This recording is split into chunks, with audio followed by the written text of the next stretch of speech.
Bon, comme on a vu la forme, bien la structure d'un spermatozoïde, nous allons essayer maintenant de voir quelle est la forme ou bien la structure d'un ovocyte ou bien de l'ovule après ovulation ou bien après expulsion de l'ovaire.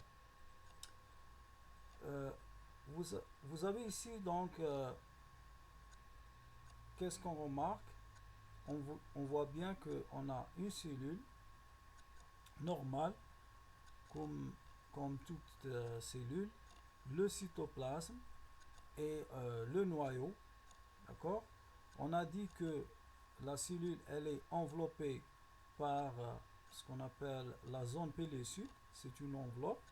On va voir quel est le rôle de cette enveloppe, bien cette membrane.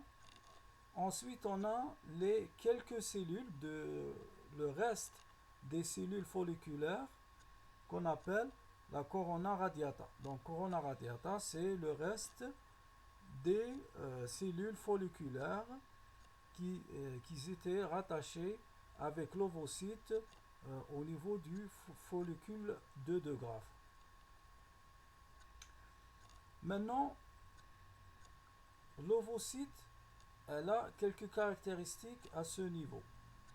Premièrement, il faut dire que l'ovocyte, elle est haploïde, d'accord, et elle est bloquée, elle est en situation, le noyau, ou bien le noyau, il est en situation de blocage au niveau de la métaphase, au niveau de la métaphase 2, parce qu'on a deux myoses. Vous allez voir avec M. Suleiman, on a myose 1 et myose 2 lors de l'ovogénèse, ou bien, si vous voulez, la division réductionnelle pour donner des cellules haploïdes ou bien des ovocytes haploïdes. Donc, au niveau de la myose 2, on a des facteurs qui sont cytoplasmiques et qui bloquent ce qu'on appelle l'étape qui vient après la division cellulaire ou bien la migration des chromosomes. On est dans une situation, si vous voulez, tous les chromosomes sont centrés au niveau de l'équateur, et on a notre faisceau qui veut commencer à faire migrer, c'est la télophase, migrer les chromosomes, mais cette télophase, elle ne s'achève plus parce qu'elle est bloquée. C'est pour ça qu'on dit que le noyau est bloqué en métaphase 2. Et on va voir pourquoi. Maintenant, vous allez me dire, ça c'est quoi? C'est ce qu'on appelle un globule polaire. Donc, globule polaire, pourquoi? Parce que lors de la première myose, la myose 1, il va y avoir des divisions réductionnelles pour donner des cellules haploïdes. Et là, vous avez, ça c'est le reste de la division cellulaire de la myose 1. Donc, on a besoin de la réduction du nombre de chromosomes, mais juste la différence entre celle-là et le globule polaire, c'est le volume du cytoplasme.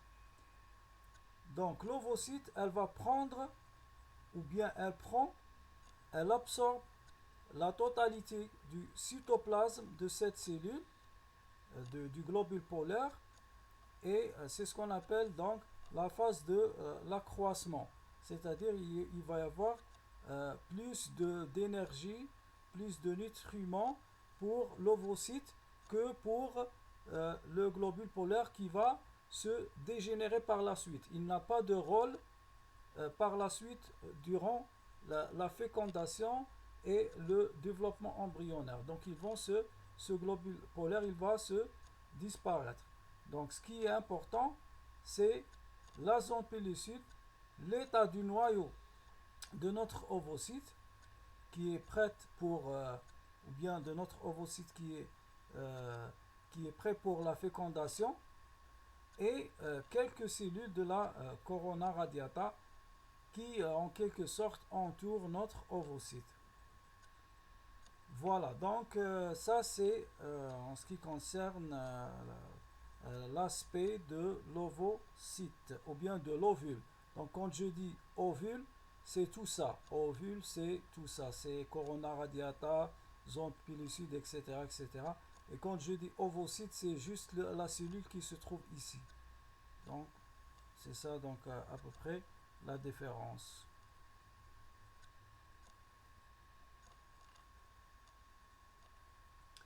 Donc au moment de l'ovulation, ici, notre ovocyte, il prend exactement cette forme, d'accord? Et maintenant, où va cet ovule? Donc l'ovule, elle va être expulsée avec bloquée en métaphase 2, etc., entourée de quelques cellules de la corona radiata.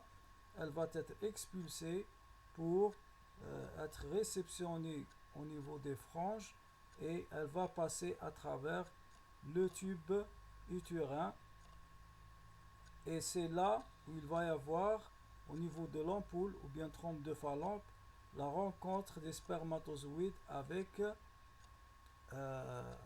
si vous voulez l'ovule ou bien l'ovocyte et c'est le lieu de la fécondation. Ce schéma, qu'est-ce qu'il montre? Il vous explique il est où l'origine des globules polaires. Donc, après division de l'ovocyte, d'accord, et qui va donner ce qu'on appelle des globules polaires qui vont disparaître par la suite, comme on l'a déjà expliqué.